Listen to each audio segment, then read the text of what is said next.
कहाँ चले देवर जी? अरे हमारा नेक तो देते जाइए। दीपाली ने अपने देवर सुबोध से कहा। भाभी, दोनों दीदियों ने तो लूट ही लिया है। लीजिए, जो बचा कुचा है आप भी ले लीजिए। सुबोध बोला। अरे भाई, मैं तो मजाक कर रही थी। तुम तो मेरे बेटे के समान हो, तुमसे क्या नेक लेना। जाओ, तुम बेफिक्र होकर अपने कमरे में जाओ। आरती भी तुम्हारा बेसब्री से इंतज़ार कर रही होगी। दीपाली बोली। थैंक यू भाभी, जो आपने मेरे लिए आरती को पसंद किया। सुबोध बोला। तब दीपाली बोली, थैंक यू किस बात का सुबोध? बड़ी बहू होने के नाते तो ये मेरा फ़र्ज था कि इस घर के लिए ऐसी लड़की लेकर आऊं जो बहुत सुंदर और संस्कारी हो, और मुझे ये सब गुण अपनी में मेरी बहन आरती में दिखे, और उसने भी तुम्हें पहली नज़र में पसंद कर लिया था, और फिर मम्मी पापा के अलावा और भी रिश्तेदार को आरती बहुत पसंद आई, इसलिए इस रिश्ते में कोई अड़चन ही नहीं आई। फिर आरती है भी तो इतनी खूबसूरत।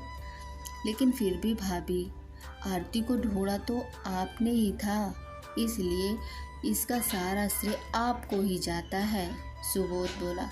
बस बस रहने दे, अब मेरे गुणगान करना बंद कर। ये बातें तो बाद में भी होती रहेंगी। जा पहले अपनी नई नवेली दुल्हन के पास, जब वो तेरा इंतज़ार कर रही होगी। दीपाली बोली। जी भाभी। और ऐसा कहकर सुबोध जाने लगा तो दीपाली ने पूछा, कोई गिफ्ट लिया है उसके लिए या नहीं? हाँ भाभी, सोने की अंगूठी लाया हूँ। सुबोध बोला। अभी दीपाली को सोए हुए कुछ ही देर हुए थी कि एक जोर की चीख सुनाई दी। इतनी तेज थी कि सभी अपने अपने बिस्तर पर हड़बड़ाकर बैठ गए।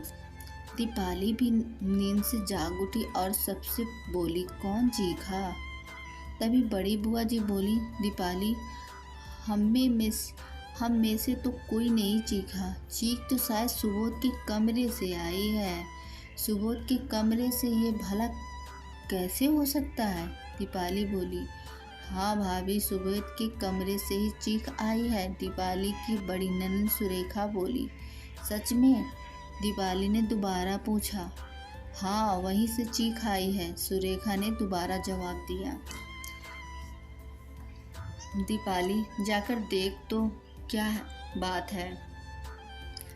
हम लोग जाएंगे तो अच्छा नहीं लगेगा। नई बहू से कुछ भी पूछते ठीक नहीं लगेगा। वो तेरी बहन है तो तू उससे आसानी से कुछ भी पूछ सकती है, क्योंकि चीखी तो आरती ही थी। मैं ये यकीन के साथ कह सकती हूँ। ठीक है, तो मैं अभी जाकर देखती हूँ कि क्या बात है। दीपाली बोली। और फिर दीपाली सुबोध के कमरे की ओर गई और उसने दरवाज़ा पर खोल धीरे से दस्तक देते हुए पूछा, आरती, सब ठीक है ना? और फिर दीपाली ने ऐसा पूछने पर आरती ने दरवाज़ा खोला और दीपाली से लिपटकर जोर जोर से रोने लगी। आरती को रोता देखकर दीपाली बहुत जोर से घबरा गई और उससे पूछा, क्या हुआ आरती, तू रो क्यों रही है? सुबोध ने तुझे कुछ कहा क्या? नहीं दीदी, वो कुछ कह ही नहीं पाए। आरती बोली। तेरी कहने का क्या मतलब है? आरती साफ साफ बोल, मैं कुछ समझ ही नहीं। दीपाली ने घबरा कर पूछा। दीदी, जैसे ही उन्होंने मेरा घूंघट उठाया तो बेहोश होकर बिस्तर पर लुढ़क गए, इसलिए डर के मारे मेरी चीख निकल गई। आरती बोली। ये क्या कह रही है तू? दीपाली ने पूछा। हाँ दीदी, उन्होंने मेरी उंगली में अंगूठी पहनाते हुए कुछ बातें की और फिर जैसे ही मेरा घूंघट उठाया तो बेहोश हो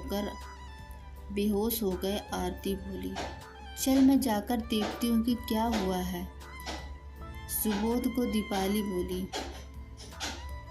और फिर दीपाली सुबोध के पास गई और पानी की बूंदें उसके चेहरे पर डालकर उसे होश में लाने की कोशिश करने लगी, लेकिन सुबोध कमरे में बैठा आई और सुबेद से उसके कमरे में जाने को कहा। और पहली रात की तरह सुबोध फिर आरती के पास पहुंचा और फिर से वही चीख सुनाई दी और आज फिर से सभी डर गए। दीपाली फिर कमरे में पहुंची तो आज भी वही हाल था। सुबोध फिर बेहोश था और फिर डॉक्टर साहब को बुलाया गया, लेकिन इस बार डॉक्टर साहब ने कहा कि सुबोध के बेहोश होने की वजह थकावट नहीं है, आप उन्हें किसी साइकियाट्रिस्ट को दिखाइए, वे ही इनकी बीमारी को ठीक वजह बता पाएंगे। ये बात सुनकर वहां मौजूद महिलाएं मेहमानों के बीच खुसर पुसर होने लगी। वे आपस में कहने लगी कि ना हो ये कोई ऊपरी चक्कर है या दुल्हन ही किसी रूप प्रेत को अपने साथ ले आई है, तभी ऐसा हो रहा है। वो रूह इन दोनों को मिलन ही नहीं होने दे रही है। दीपाली ने ये सब सुना तो सबसे बोली, शांत रहिए आप लोग, ये क्या बेसिर पैर की बातें कर रहे हैं आप लोग। कल ही हम लोग सुबोध को किसी साइकियाट्रिस्ट को दिखाते हैं, सारी बातें पता चल जाएंगी कि क्या बात है। फिर दूसरे दिन सुबोध अपने बड़े भाई और पापा के साथ साइकियाट्रिस्ट के पास गया और डॉक्टर ने उससे बहुत से सवाल पूछे और सुबोध ने सब कुछ साफ साफ बता दिया कि अभी उसकी उम्र केवल 23 साल की है ना, उसका पहले किसी लड़की के साथ कोई अफेयर था और ना ही कोई शारीरिक संबंध। उसने तो पहले ही मन में सोच लिया था कि वो अपने घर वालों की पसंद से ही शादी करेगा। अब डॉक्टर को पूरी बात समझ में आ रही थी और उन्होंने आरती को भी अपने पास बुलावाने को कहा। और जब डॉक्टर साहब आरती से मिले तो उन्होंने पूरी बात ठीक तरह से समझ आ गई, क्योंकि आरती बहुत ही ज़्यादा खूबसूरत थी, सुबोध से कई गुना खूबसूरत। और फिर डॉक्टर साहब सबसे पहले सुबोध को विंगस्टाफोबिया या कैलियानिफोबिया हुआ है। इस बीमारी में होता क्या है डॉक्टर साहब? सुबोध के बड़े भाई प्रमोद ने पूछा। तब डॉक्टर साहब बोले, इस फोबिया में पुरुषों को खूबसूरत महिलाएं पसंद तो होती हैं, लेकिन ऐसी महिलाओं को उन्हें डर लगता है।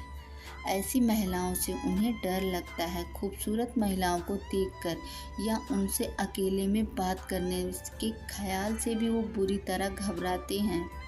इस फोबिया से पीड़ित लोगों को सुंदर महिलाओं से इतना ज़्यादा डर लगता है कि वो किसी महिलाओं से मिलने या बात करने का ख्याल भर किससे ही बुरी तरह से घबरा जाते हैं, कभी कभी तो बेहोश भी हो जाते हैं। इस बीमारी के लक्षण है शरीर पूरी तरह से कांपना, दिल की धड़कन बढ़ जाना, सांस लेने में दिक्कत होना, पसीना आना, उल्टी सिर दर्द होना और बेहोश हो जाना। कभी तो इसका कोई इलाज? सुबोध के पापा ने पूछा। इस बीमारी का कोई इलाज नहीं है। अगर मरीज के साथ जबरदस्ती भी की गई तो उन्हें हार्ट अटैक हो सकता है और मरीज की जान भी जा सकती है। ये एक मानसिक बीमारी है जो कभी भी दूर नहीं हो सकती। डॉक्टर साहब बोले, तो अब क्या करें हम सब? उसकी तो अभी अभी शादी हुई है, सुबोध के बड़े भाई प्रमोद ने पूछा। ये तो अब आप सभी को तय करना पड़ेगा कि आगे क्या करना है, डॉक्टर साहब बोले। और फिर सभी घर लौट आए। सभी चिंता में थे कि अब ऐसा क्या किया जाए जिसमें सुबोध और आरती की खुशियाँ बरकरार रहें। इस बात को लेकर सभी चिंता में डूबे थे और सुबोध की माँ का तो रो रो के बुरा हाल था। वो अपने बेटे को जीवित भी देखना चाहती थी और खुश भी। बड़े अरमानों के साथ वो आरती को सुबोध की दुल्हन बना के लाई थी, लेकिन अब उन दोनों की खुशियों को नज़र लग चुकी थी। और तभी आरती ने सभी को रोते रोते अपना फैसला सुनाया कि वो सुबोध से तलाक लेगी। ऐसी शादी को जोड़े रखने का कोई मतलब नहीं। जिसमें उसके पति की जान जा सकती हो। और वह रोते हुए सबसे बोली, मैंने ये फैसला अपने दिल पर पत्थर रखते हुए लिया। दिल में देवता का स्थान दिया है, लेकिन मुझे क्या पता था कि मेरी ये खूबसूरती मेरे देवता ही जान की दुश्मन बन जाएगी। मैं एक रात की दुल्हन बनकर जीवन भर रह लूँगी, लेकिन मैं उनकी जान की दुश्मन नहीं बन सकती। कृपया मुझे आप सभी माफ़ कर देना। आरती की इस बात पर सबका मन भर आया और सभी औरतों को आंखों में से आंसू आ गए, लेकिन इसके सिवाय और कोई चारा न था। आरती एक रात की दुल्हन ही सही, लेकिन उसका सुहाग जिंदा तो रहेगा।